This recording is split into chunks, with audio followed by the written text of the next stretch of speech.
Hello friends, welcome to study कर। मैं हूं आपका दोस्त प्रभाकर। डेली करंट अफेयर्स में आज जनवरी 2023 से related most important current affairs के क्वेश्चन डिस्कस करेंगे। तो आप इस लेक्चर को बहुत ही ध्यान से लास्ट तक जरूर देखिएगा। लास्ट में हम इसका रिवीजन करेंगे और आपसे एक क्वेश्चन पूछेंगे जिसका आंसर आपको कमेंट बॉक्स में देना है। हमारे जितने भी सोशल मीडिया प्लेटफॉर्म हैं उन पर भी आप हमसे जुड़ जाइएगा। उन सभी का लिंक डिस्क्रिप्शन बॉक्स में दिया गया है। चलिए दोस्तों, सबसे पहले हम कल के करंट अफेयर्स को रिवाइज करते हैं, फिर इसके बाद आज के क्वेश्चन डिस्कस करेंगे। कल का पहला क्वेश्चन था, किस राज्य में महिलाओं को 30% आरक्षण देने वाले विधेयक को मंजूरी मिली है? आंसर होगा इसका उत्तराखंड। तो दोस्तों, उत्तराखंड के जो गवर्नर हैं गुरमीत सिंह, तो उनके द्वारा ये जो 30% आरक्षण वाला विधेयक था इसको मंजूरी दे दी है। उत्तराखंड के चीफ मिनिस्टर कौन है? पुष्कर सिंह धामी। भारतीय रेलवे द्वारा भारत गौरव डीलक्स एसी टूरिस्ट ट्रेन कहां से कहां तक शुरू की गई है? तो ये अयोध्या से जनकपुर तक शुरू की गई है। दोस्तों, अयोध्या तो इंडिया में है, जनकपुर कहां है? नेपाल में। ठीक है। अगला क्वेश्चन है, राष्ट्रीय खादी उत्सव 2023 का आयोजन कहां किया जा रहा है? तो इसका आयोजन भोपाल में किया जा रहा है। भोपाल जो है मध्य प्रदेश की राजधानी है। किसी विदेशी परियोजना पर तैनात होने वाली BRO की पहली महिला अधिकारी कौन बनी है? Surabhi Jakhmola. Irfan Khan a life in movies पुस्तक के लेखक कौन है? शुभ्रा गुप्ता। दोस्तों, इरफान खान कौन थे? एक एक्टर थे। ठीक है, तो उन पर यह पुस्तक लिखी गई है। सशस्त्र बल भूतपूर्व सैनिक दिवस कब मनाया जाता है? तो यह हर साल 14 जनवरी को मनाया जाता है। पहली बार यह दिवस 2016 में मनाया गया था। लिसा मैरी प्रेस्ले का निधन हो गया है। वह किस क्षेत्र से संबंधित थी? तो वह संगीत से संबंधित थी। वह एक सिंगर थी और किस देश की थी? अमेरिका की। ठीक है। 23वीं राष्ट्रीय स्क्वाश चैंपियनशिप में किसने गोल्ड मेडल जीता है? तो फलक मुमताज ने जीता है। फलक मुमताज कहाँ की हैं दोस्तों? याद रखिएगा, ये जम्मू और कश्मीर की हैं। हॉकी विश्व कप 2023 का आयोजन किस राज्य में शुरू हुआ है? तो ये ओडिशा में शुरू हुआ है। इससे पहले 2018 में भी ओडिशा में ही हॉकी विश्व कप हुआ था और अब 2023 में भी इसका आयोजन ओडिशा में ही हो रहा है। यानी लगातार दूसरी बार ओडिशा में हॉकी विश्व कप का आयोजन किया जा रहा है। और दोस्तों, भारत में अब तक कितनी बार हॉकी विश्व कप आयोजित हो चुका है? तो यह 2023 में चौथी बार हो रहा है। लोहड़ी का त्योहार 2023 में कब मनाया गया है? तो ये 14 जनवरी को मनाया गया है। ठीक है।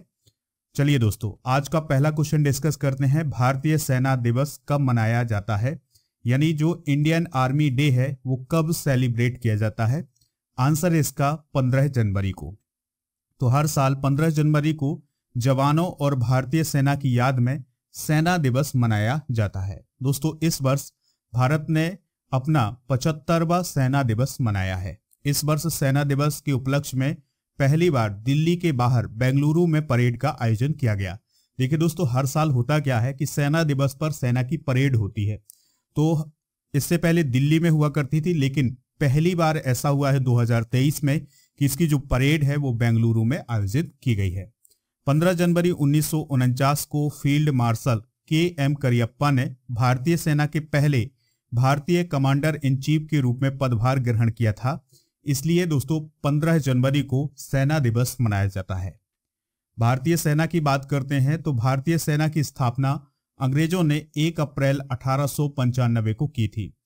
देश के अंतिम ब्रिटिश कमांडर इन चीफ कौन थे? फ्रांसिस राय बुचर। दोस्तों, यहां पर भारतीय सेना की बात आई है तो हम रक्षा बलों के प्रमुख भी डिस्कस कर लेते हैं। वर्तमान CDS कौन है? यानी चीफ ऑफ डिफेंस स्टाफ कौन है? लेफ्टिनेंट जनरल अनिल चौहान है और ये दूसरे CDS हैं भारत के। भारतीय थल सेना अध्यक्ष कौन है? जनरल मनोज पांडे हैं। ये 29वें थल सेना अध्यक्ष हैं। भारतीय वायुसेना अध्यक्ष कौन है? विवेक राम चौधरी है। भारतीय नौसेना अध्यक्ष कौन है? Admiral R Hari Kumar. भारतीय नौसेना उपाध्यक्ष कौन है? SN घोरमड़े। ठीक है, तो ये दोस्तों सभी आप नोट जरूर करिएगा। अगला क्वेश्चन डिस्कस करने से पहले आपको एक इन्फॉर्मेशन बता देते हैं दोस्तों कि अगर आप मध्य प्रदेश पटवारी परीक्षा की तैयारी कर रहे हैं या मध्य प्रदेश के किसी भी एग्जाम की तैयारी कर रहे हैं तो उसके लिए मॉक टेस्ट हमारे ऐप पर उपलब्ध हैं। इसके अलावा SSC बैंकिंग के लिए भी मॉक टेस्ट उपलब्ध हैं, तो इनको आप ज्वाइन करिएगा। ये जो मॉक टेस्ट हैं हिंदी और अंग्रेजी दोनों माध्यम में है। अगर आप इसमें छूट प्राप्त करना चाहते हैं तो दोस्तों आप मेरा कूपन कोड यूज करिएगा PS100, आपको ये कूपन कोड यूज करने पर छूट मिल जाएगी। अगला क्वेश्चन है, हाल ही में मिस यूनिवर्स 2023 का खिताब किसने जीता है? ये दोस्तों बहुत ही इंपॉर्टेंट क्वेश्चन हो जाएगा एग्जाम के पॉइंट ऑफ व्यू से। ये साल भर जितने भी एग्जाम होंगे उन सभी में पूछा जाएगा। तो मिस यूनिवर्स 2023 का खिताब किसने जीता है? तो आर बॉनी गैब्रियल ने मिस यूनिवर्स 2023 का खिताब जीता है। तो अमेरिका की हैं कौन? R Bonney Gabriel. तो उन्होंने 2023 मिस यूनिवर्स का खिताब अपने नाम किया है। इसके अलावा दूसरा स्थान किसका रहा है, यानी फर्स्ट रनर अप कौन रही हैं? तो वेनेजुएला की अमेडा दूदामेल रही हैं। और सेकंड रनर अप यानी तीसरे स्थान पर कौन रही हैं? तो वो रही हैं डोमिनिकन रिपब्लिक की एंड्रिना मार्टिनेज। ठीक है। और दोस्तों जो आर बॉनी गैब्रियल हैं उनको ताज किसने पहनाया है? तो हरनाज संधू ने पहनाया है। भारत की तरफ से अब तक दोस्तों 3 मिस यूनिवर्स बनी है और वो कौन कौन है? सुष्मिता सेन 1994 में, लारा दत्ता साल 2000 में और हरनाज संधू 2021 में मिस यूनिवर्स बनी है। 2023 की ये जो प्रतियोगिता हुई है इसका आयोजन अमेरिका के न्यू ऑरलियंस शहर में हुआ था। दोस्तों मिस यूनिवर्स 2023 प्रतियोगिता में भारत की तरफ से देविता राय शामिल हुई थी, लेकिन वह टॉप 5 में भी जगह नहीं बना पाई हैं। मिस यूनिवर्स खिताब की शुरुआत कब से हुई थी? 28 जून 1952 से हुई थी। इस प्रतियोगिता का आयोजन मिस यूनिवर्स ऑर्गेनाइजेशन के द्वारा किया जाता है। दोस्तों भारत की ओर से मिस वर्ल्ड कौन कौन रही हैं, चलिए इसको भी डिस्कस कर लेते हैं। तो पहला नाम है रीता फारिया का, और फिर ऐश्वर्या राय, डायना हेडन, युक्ता मुखी, प्रियंका चोपड़ा और मानुषी छिल्लर। तो ये सभी नाम भी आप नोट कर लीजिएगा, ये भारत की मिस वर्ल्ड हैं। अगला क्वेश्चन है, हाल ही में COP28 के अध्यक्ष कौन बने हैं? तो उनका नाम है डॉक्टर सुल्तान अहमद अल जाबेर। तो दोस्तों डॉक्टर सुल्तान अहमद अल जाबेर जो हैं वो COP28 के अध्यक्ष बने हैं। ठीक है दोस्तों, UAE के उद्योग और उन्नत प्रौद्योगिकी मंत्री हैं डॉक्टर सुल्तान अहमद अल जाबेर। तो वह पहली बार COP के अध्यक्ष के रूप में काम करेंगे।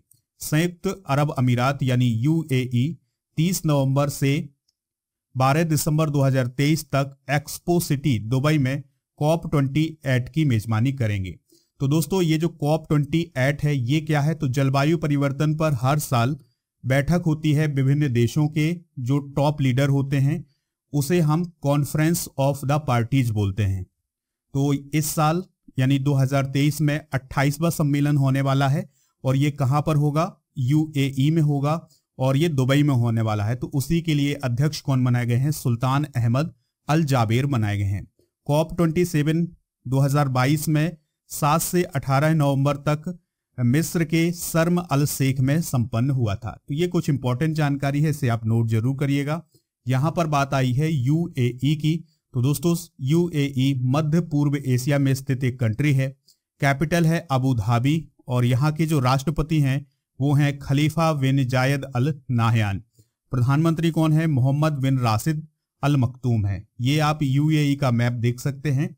इसके जो पड़ोसी देश हैं वो हैं सऊदी अरेबिया और ओमान। अगला क्वेश्चन है, अमेरिका की पहली महिला सिख न्यायाधीश कौन बनी है? तो उनका नाम है मनप्रीत मोनिका सिंह। कौन बनी है दोस्तों? मनप्रीत मोनिका सिंह। तो भारतीय मूल की मनप्रीत मोनिका सिंह ने अमेरिका में पहली महिला सिख न्यायाधीश के रूप में अभी हाल ही में शपथ ली है। और जो मनप्रीत मोनिका सिंह हैं उन्होंने टेक्सास में हैरिस काउंटी न्यायाधीश के रूप में शपथ ली है। मनप्रीत मोनिका सिंह का जन्म और परवरिश ह्यूस्टन में हुई है और उनके पिता 1970 के दशक की शुरुआत में अमेरिका आ गए थे। दोस्तों द्यायाधीश और न्यायमूर्ति कोई निश्चित अवधि के लिए पद पर नहीं रहते हैं अमेरिका में। वे अपनी मृत्यु, सेवानिवृत्ति या सीनेट द्वारा दोषी ठहराए जाने तक काम करते रहते हैं। ठीक है, यानी कोई निश्चित अवधि नहीं होती है कि ये न्यायाधीश कब तक रहेगा। तो दोस्तों याद रखना है आपको कि भारतीय मूल की जो मनप्रीत मोनिका सिंह है वो अमेरिका में पहली महिला सिख न्यायाधीश बनी है। हाल ही में किस पौधे को संरक्षित पौधों की सूची में रखा गया है? तो दोस्तों जो नील कुरिंजी नामक पौधा है उसे हाल ही में संरक्षित पौधों की सूची में रखा गया है। तो पर्यावरण, वानिकी और जलवायु परिवर्तन मंत्रालय के द्वारा वन्यजीव संरक्षण अधिनियम 1972 की अनुसूची 3 के तहत संरक्षित पौधों की सूची में नील कुरिंजी को जोड़ा गया है। दोस्तों, पौधों को उखाड़ने या नष्ट करने वालों पर 25,000 रुपए का जुर्माना और 3 साल की कैद होगी। इस प्रकार का प्रावधान किया गया है। पश्चिमी घाट में लगभग 70 विभिन्न प्रकार के नील कुरिंजी पौधे की खोज की गई है। दोस्तों, ये पश्चिमी घाट क्या है?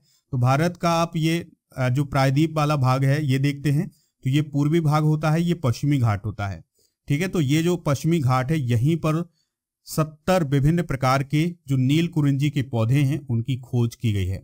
दोस्तों, नील कुरिंजी अपने सजावटी और औषधीय गुणों के लिए जानी जाती है। और एक बात और याद रखना है कि यह जो नील कुरिंजी है यह 12 साल में एक बार फूलती है, यानी इसमें फूल 12 साल में आते हैं। अगला क्वेश्चन है, ऑनलाइन गेमिंग में भारत का पहला उत्कृष्टता केंद्र कहां स्थापित किया जाएगा? तो ये शिलोंग में स्थापित किया जाएगा। तो ऑनलाइन गेमिंग में भारत का पहला उत्कृष्टता केंद्र मार्च 2023 तक शिलोंग में स्थापित किया जाएगा। Digital India startup hub Bharat के सॉफ्टवेयर टेक्नोलॉजी पार्क के माध्यम से शिलोंग में ऑनलाइन गेमिंग में भारत का पहला उत्कृष्टता केंद्र स्थापित करेगा। दोस्तों, यह मेघालय में 50,000 युवाओं को भविष्य के लिए तैयार कौशल के साथ प्रशिक्षण देगा। बात आई है यहाँ पर शिलोंग की, तो शिलोंग कैपिटल है मेघालय की और यहाँ के चीफ मिनिस्टर हैं कॉनराड संगमा। अगला क्वेश्चन है, आईसीजी जहाज कमला देवी को कहां कमीशन किया गया है? आईसीजी का फुल फॉर्म सबसे पहले जान लीजिएगा, इंडियन कोस्ट गार्ड। तो इंडियन कोस्ट गार्ड शिप कमला देवी को कहां कमीशन किया गया है? तो दोस्तों, इसको अभी हाल ही में कोलकाता में कमीशन किया गया है। फास्ट पेट्रोल बेसल श्रृंखला का अंतिम पोत है आईसीजी जहाज कमला देवी, तो इसको अभी हाल ही में कोलकाता में कमीशन किया गया है।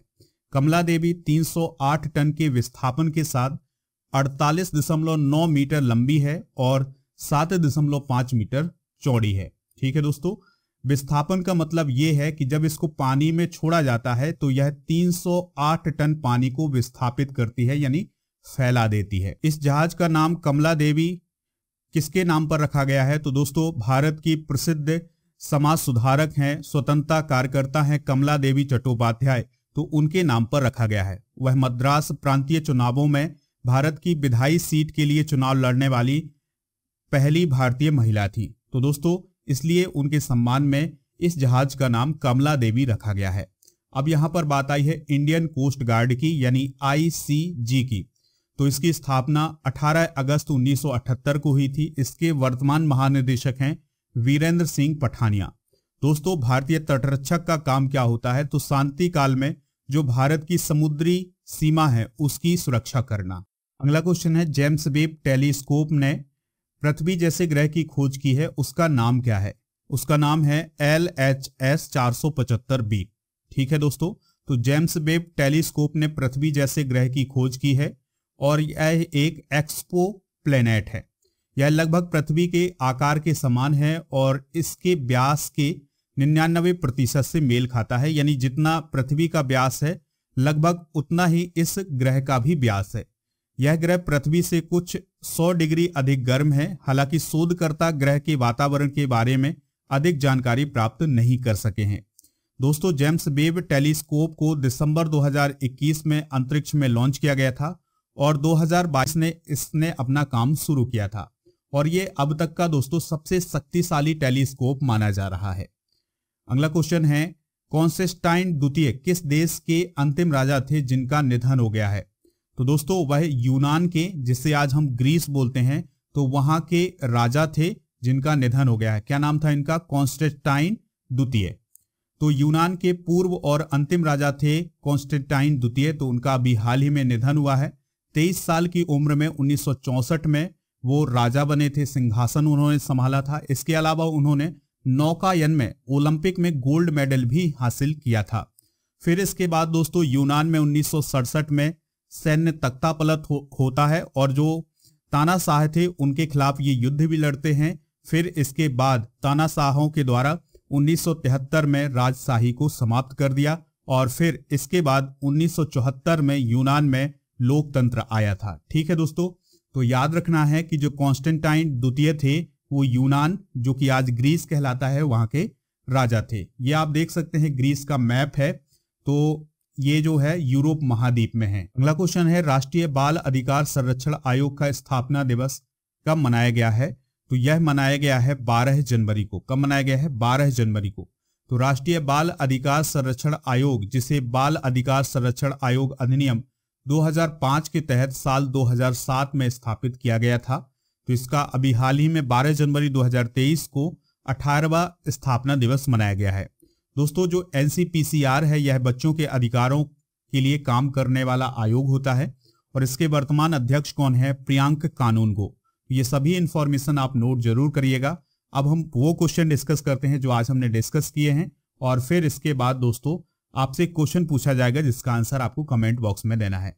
तो दोस्तों इनको एक बार रिवाइज करते हैं। भारतीय सेना दिवस कब मनाया जाता है? 15 जनवरी को। हाल ही में मिस यूनिवर्स 2023 का खिताब किसने जीता है? और बॉनी गैब्रियल ने। हाल ही में COP28 के अध्यक्ष कौन बने हैं? डॉक्टर सुल्तान अहमद अल जाबेर। अमेरिका में पहली महिला सिख न्यायाधीश कौन बनी है? मनप्रीत मोनिका सिंह। हाल ही में किस पौधे को संरक्षित पौधों की सूची में रखा गया है? नील कुरिंजी। ऑनलाइन गेमिंग में भारत का पहला उत्कृष्टता केंद्र कहां स्थापित किया जाएगा? शिलोंग में स्थापित किया जाएगा। ICG जहाज कमला देवी को कहां कमीशन किया गया है? तो कोलकाता में कमीशन किया गया है। जेम्स वेब टेलीस्कोप ने पृथ्वी जैसे ग्रह की खोज की है, उसका नाम क्या है? तो LHS 475 भी उसका नाम है। कॉन्स्टेंटाइन द्वितीय किस देश के अंतिम राजा थे जिनका निधन हो गया है? तो वह यूनान के अंतिम राजा थे। राष्ट्रीय बाल अधिकार संरक्षण आयोग का स्थापना दिवस कब मनाया गया है? 12 जनवरी को। तो ये थे आज के महत्वपूर्ण क्वेश्चन। चलिए आपसे एक क्वेश्चन पूछते हैं जिसका आंसर आपको कमेंट बॉक्स में देना है। भारतीय सेना दिवस कब मनाया जाता है? 14 जनवरी, 15 जनवरी, 11 जनवरी या 12 जनवरी? जो भी इसका राइट आंसर हो कमेंट बॉक्स में जरूर बताइएगा। इसका PDF डाउनलोड करना हो तो इसका PDF आपको हमारे एप्लीकेशन पर मिल जाएगा। उसका लिंक डिस्क्रिप्शन बॉक्स में दिया गया है, तो आप वहां से PDF डाउनलोड कर सकते हैं। लेक्चर पसंद आया हो तो लाइक करें, शेयर करें सभी दोस्तों को, सभी सोशल मीडिया प्लेटफॉर्म पर। जय हिंद, वंदे मातरम।